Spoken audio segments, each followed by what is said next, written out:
Assalamualaikum warahmatullahi taala wabarakatuh. Hari ini saya akan membentangkan soalan di bawah tajuk sistem hidrologi.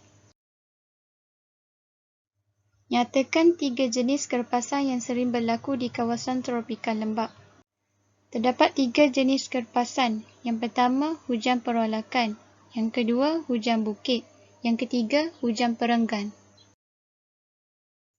Soalan yang seterusnya, jelaskan proses pembentukan kejadian 3 jenis kerpasan tersebut.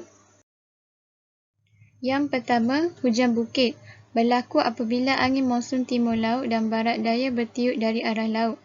Angin yang bertiup dari laut ini dirintangi oleh tanah tinggi dan bergerak ke atas dengan pantas.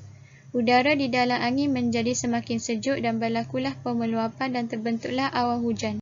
Apabila awan semakin berat dengan air, maka turunlah hujan. Hujan turun di bahagian bukit yang menghala ke laut. Kawasan di belakang bukit menjadi kawasan lindungan hujan. Hujan perolakan. Matahari memanaskan udara di permukaan bumi dari pagi hingga petang. Udara panas mengembang dan naik ke atas kerana udara itu lebih ringan daripada udara di sekelilingnya. Kejadian ini dikenali sebagai perolakan. Selepas banyak wap udara terkumpul, pemeluapan berlaku iaitu penukaran wap udara kepada awan. Awan ini dikenali sebagai awan cumulonimbus. Lama-kelamaan, awan menjadi mendung kerana penuh dengan wap air. Akhirnya, hujan turun dengan lebat beserta kilat dan petir. Hujan ini kerap berlaku pada lewat petang. Seterusnya, hujan perenggan. Pertembungan dua kumpulan udara iaitu udara sejuk dan udara panas. Udara sejuk adalah lebih tumpat, maka udara ini akan sentiasa berada hampir dengan permukaan bumi.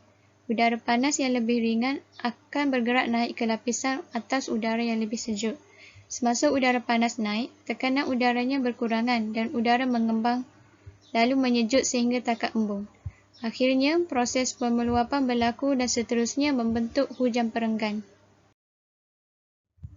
Seterusnya, proses kejadian embun pula terbentuk pada waktu malam kerana suhu yang dingin dan keadaan yang tenang menggalakkan pembentukan embun.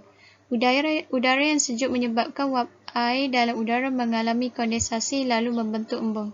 Embun selalunya muncul di permukaan rumput, daun, ranting dan logam sebagai titisan halus. Manakala proses kejadian kabus pula terbentuk apabila air menguap daripada permukaan atau ditambah ke udara. Penyejatan ini boleh terjadi dari lautan atau badan air dan tanah lembap. Semasa mula menguap daripada sumber-sumber ini dan berubah menjadi wap air ini akan naik ke udara dan mengalami proses pemeluapan untuk pembentukan titisan air. Titisan air ini kemudian mengembung lalu membentuk kabus. Soalan yang seterusnya, huraikan faktor-faktor yang mempengaruhi keberkesanan kerpasan. Yang pertama, keamatan kerpasan, iaitu hujan yang lebat dapat membekalkan air yang banyak ke permukaan bumi. Ini menyebabkan tanah menyerap air dengan banyak. Kesannya, kadar keberkesanan kerpasan tinggi. Yang kedua, kekerapan. Kawasan yang jarang menerima hujan menyebabkan tanah tidak menyerap air dengan banyak. Hal ini tidak mencukupi untuk tumbuh-sarang tumbuhan. Kesannya, keberkesanan kerpasan rendah. Manakala kawasan yang kerap menerima hujan menyebabkan tanah menjadi cukup basah dan cukup untuk tumbuh-sarang tumbuhan. Oleh itu, keberkesanan kerpasan adalah tinggi. Faktor yang ketiga, jangka masa. Hujan yang sekejap menyebabkan tanah tidak dapat menyerap air dengan banyak. Oleh itu, keberkesanan kerpasan adalah rendah. Manakala hujan yang lama menyebabkan tanah menjadi cukup basah dan nilai keberkesanan kerpasan adalah tinggi. Faktor yang keempat, musim.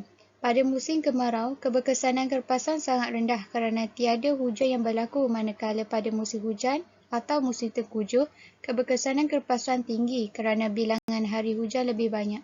Kesannya, tumbuhan dapat membesar dengan sempurna. Faktor yang terakhir, litupan kawasan. Saiz keluasan kawasan yang sempit menerima hujan yang sedikit menyebabkan keberkesanan kerpasan rendah, manakala saiz keluasan kawasan yang luas menerima hujan yang banyak. Ini menyebabkan tanah menyerap air yang banyak. Oleh itu, keberkesanan kerpasan tinggi.